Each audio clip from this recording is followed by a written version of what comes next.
Hello साथीहरु, हजुरहरुलाई स्वागत छ फेरि पनि हाम्रो न्यू ब्लगमा। आशा छ हजुरहरु सन्चै हुनुहुन्छ होला। अनि हामी चाहिँ देउरानी जेठानी आज दाउरा लिन आइरहेको छौं।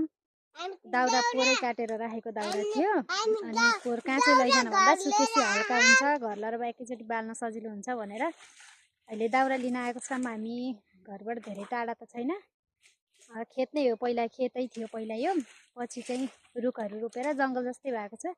यो बाँस मुनि चाहिँ खोला छ, खोलाको छेउमा दाउराहरू रुखहरू चाहिँ टन्नै छ, घाँसहरू त्यही घाँस काटेको दाउराहरू हो। यो चाहिँ इपिलिपीको दबदबेको दाउरा, नाम त सुन्नुभएकै होला।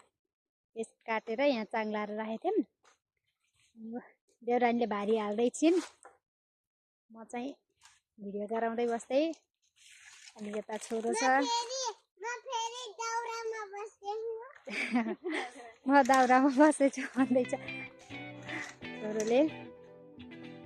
यहाँबाट जङ्गल पनि नजिकै छ, खासै टाढा छैन, तर हामीलाई चाहिँ दाउरा लिन जान खासै पर्दैन। जङ्गलमा कहिलेकाहीँ घाँस लिन पर्यो भने चाहिँ गइन्छ। दाउरा लिन जान चाहिँ घरकैले अलिअलि रुखहरू छ, रुखहरूको घाँस झारेकै दाउराले पुग्छ हामीलाई चाहिँ।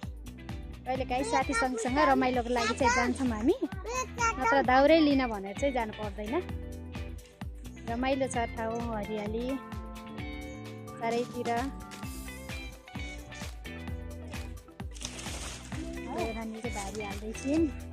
ल हेर्नु साथीहरू, दाउरा लिन आएको, म चाहिँ दाउरा तान्दै भारी हाल्दैछु। जेठानी भनेको मोबाइल खडाएर बसेको, भारी हाल्न नखोज्ने। मैले भारी हाल्दै बोकेर जाने यार, क्यामेरा खडाउने। जेठानीको दायित्व कजिआएको देउरानीलाई दाउरा बोक्न आएको मान्छे भिडियो बेचेर बस्ने।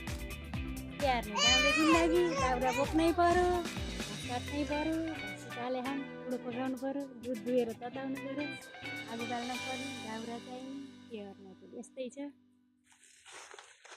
मोबाइल त तेर्स्याएको पनि देख्न सकेन हेर्नु।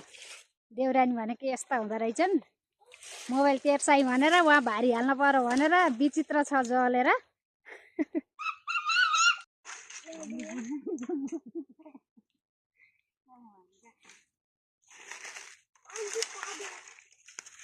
हामीलाई चाहिँ खासै भारी हाल्न पनि आउँदैन, यसो काम चलाउ मात्रै हो। घरसम्म पुगे भाग्य हो हाम्रो त। लाँदा लाँदै बिचबिचमा खस्दा खस्दै आधी भारी बाटैमा जान्छ दाउरा, बटुल्दै हिँड्ने हो।